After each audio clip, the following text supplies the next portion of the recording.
Visit forkpitch.com for curated content in a culinary marketplace. Hi, I'm Chef JoeV for Fork Pitch, and today I'm going to be making the best meatball subs. Meatballs, and as what we're going to turn them into, meatball subs, are one of those things that I really have a passion for. One of the first restaurants I ever worked in was an Italian restaurant that's very well known and has a very good reputation. But the one thing I always thought is their food was great, and I always thought their meatballs were so disappointing.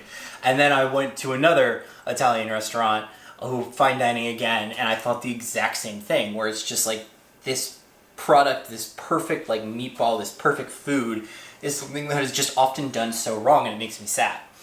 And so where I live now, I've ordered meatballs from around every place that does delivery to me, or tried takeout from every place. I have like two I like out of probably hundreds.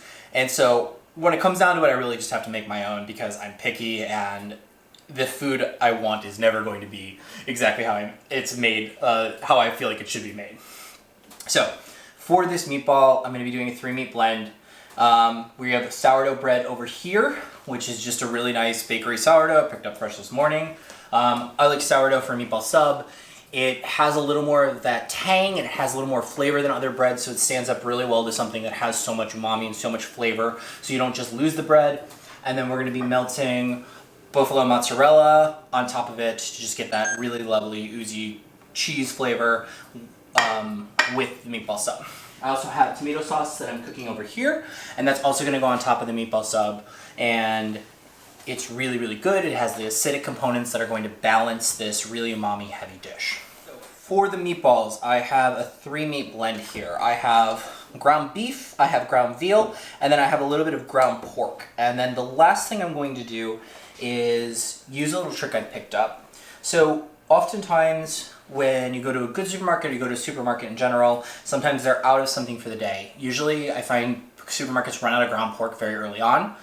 So it can be very hard to find that, or it can be very hard to find ground veal. So I've learned that if you kind of buy their sausages, one, you get a meat that is already pre-seasoned and pre-flavored, and could be tweaked a little bit, because everything can in my opinion. But two, you also get that ground component. So over here I have this hot Italian sausage, pork sausage, and so what I'm just going to do is literally open up the case down the back, and pull out the meat and just take the casing off. It's going to come out in like a little chunk. And that way you already have this pre-ground meat that's perfect texture and is going to just integrate really nicely into the meatballs. So this one is also pork. The lighter pinkish meat is the veal, and the darker reddish meat is the beef. I like to use very little beef in my meatballs. I like to use probably about 60% pork, 35%, wait, I did my math wrong. 50% pork, 35% veal, and then 15% beef. And the reason I like to stay away from beef in the meatballs is, one, it is less fatty than the other two, so it doesn't make for as nice a ground meat product. But two, I mostly just want to use it to kind of bring the two flavors together and give it that base note. The flavors are going to be coming mostly from the ground pork, and then the veal is going to add to this lightness and really make it so you can eat 40 of these instead of just 4 of them. So for spicing for my best ever meatballs, I have a couple different things going on. I have salt, of course, we have eggs and breadcrumbs. Those two are going to act as the binders. And then over here I have a mixture of ground black pepper, oregano, and fennel seeds. Those are going to be the main flavors that are going to be added to the meat. So you have to use a generous amount of each, because the meat has very strong flavors and it needs that to hold up to it. And so another thing I've learned over the time of making this, I think there's a little crushed red pepper in there too, is I used to hand chop all my onions and do all my fresh onions and all these fresh herbs and these fresh garlic. And I kind of learned over time that the dried stuff, it really stands up and lets itself express its flavor better. So getting high quality dried ingredients instead of using just fresh actually works better in a meatball, which is almost sacrilege to say as a chef. So this is half onion powder, half dried onion, and then half garlic powder. So those are going to go in 2. And then 2 eggs. And then the breadcrumb, of course, as a binder. And then the salt.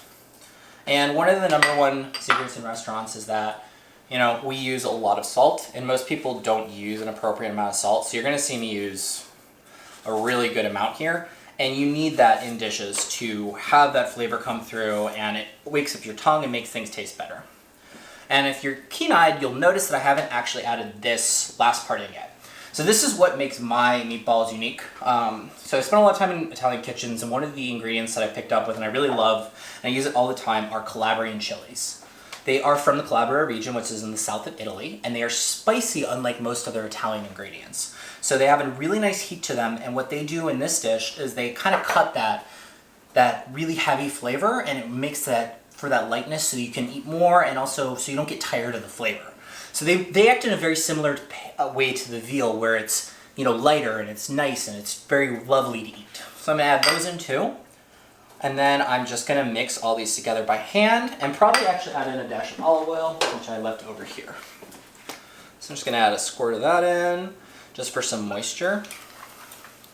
And some people like to use white bread in their meatballs. I see that, that's cool. And some people like to use milk, and I'm not a huge fan of adding milk. I think you have more than enough fat and more than enough liquid by just using the olive oil and then the eggs. And so I'm gonna mix all these by hand until everything is incorporated into a nice homogeneous mixture. The meat mixture has been all put together, and then of course cleaning up is a major part of being a chef. And so this is a dish I went through a lot of testing, a lot of recipe development, a lot of trying different things, a lot of, you know, kind of experimenting, going with what works and what doesn't. And it's kind of funny because with most recipes, eventually you trend towards the pattern of, well, if you put more work in, more fresh ingredients, more time, more cooking methods, you get a better product. Meatballs are the only product I've ever had that really has been the opposite at all times.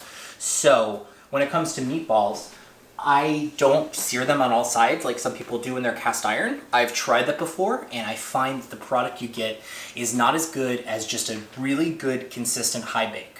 So I'm gonna put these in at 450 for about 10 minutes, then I'm gonna drop them down to 350 for about 15 to 20 minutes or until they're done. And I'm just gonna bake them right in a sheet. And it's a lot easier, so it's really nice to have a product which it's not only easier to bake as a cooking method, but also it's better. That's like the dream there. So I'm just gonna add a little bit of olive oil to this pan so that it doesn't stick. And then my other big thing for meatballs is when you're baking something, you wanna make sure that you have a consistent size. So for them, I'm gonna make sure that they are all similar in size by using an ice cream scoop.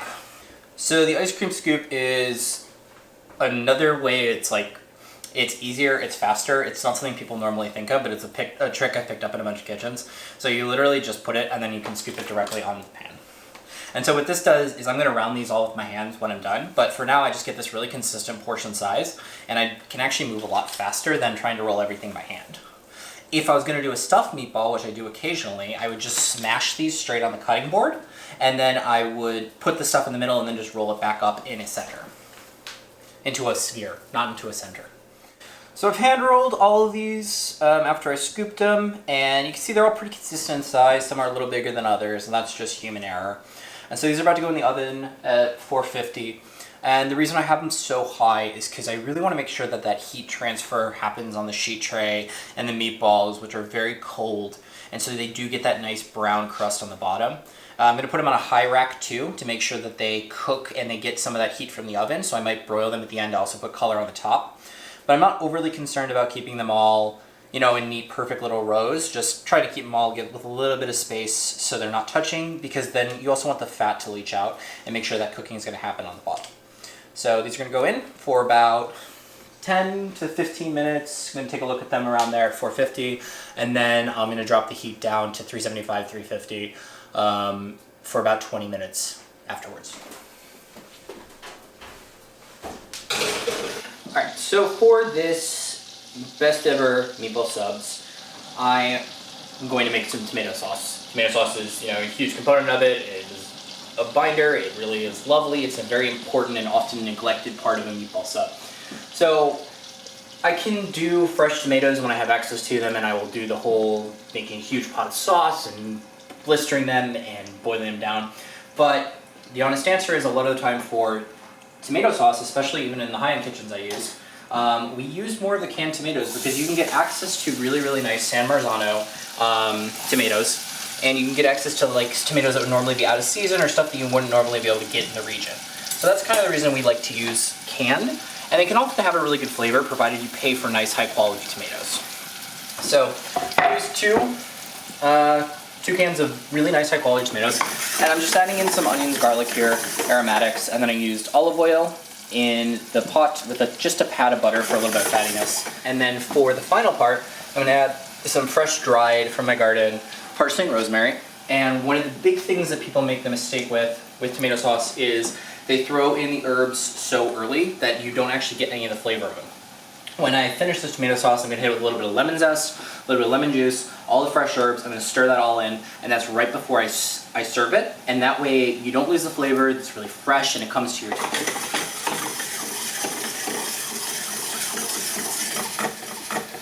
All right, and then we just put these in here and then let that simmer for about 40 minutes. And I'm going to lay in some salt and some black pepper just to add flavor, because you always need that. And I'm not going to do the full can here, about half. So turn that down to low, turn that down to simmer. Fresh ground black pepper.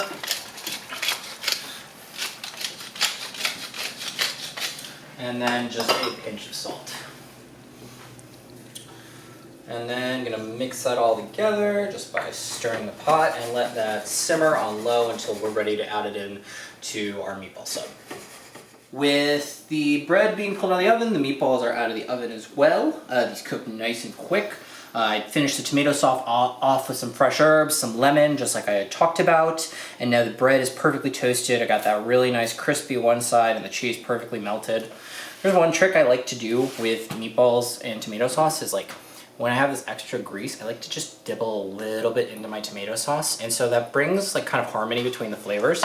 And it also adds this like nice little umami note to the tomato sauce. And so it's gonna incorporate nicely. And that gives a little more fat and flavor to it. So for this meatball sub, I'm gonna take this, and I like this one. Got that really nice like cheese pull going on there.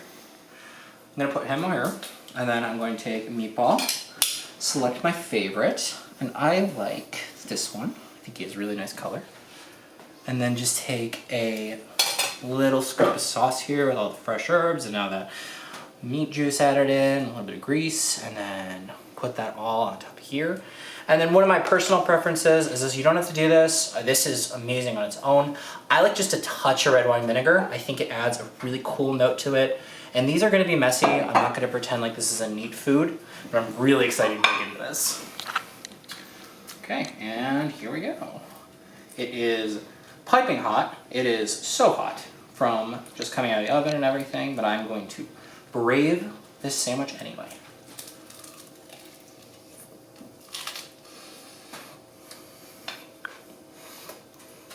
It's so good. The cheese is perfect. It adds so much flavor to the meatball. Tomato sauce is lovely and acidic, and it takes off those notes that would be too strong otherwise, and the bread is perfectly crisp with that toasting texture. Mmm. Mm.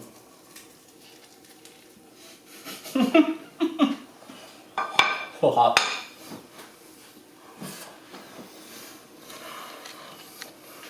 And of course the star of the dish. These are salty, they're juicy. They have a nice little bit of kick of heat from the Calabrian chilies.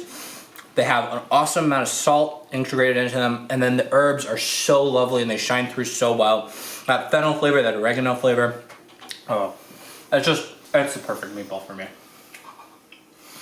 I'm Chef JoeV for Fork Pitch, and very happily I like to wrap this video on meatball subs.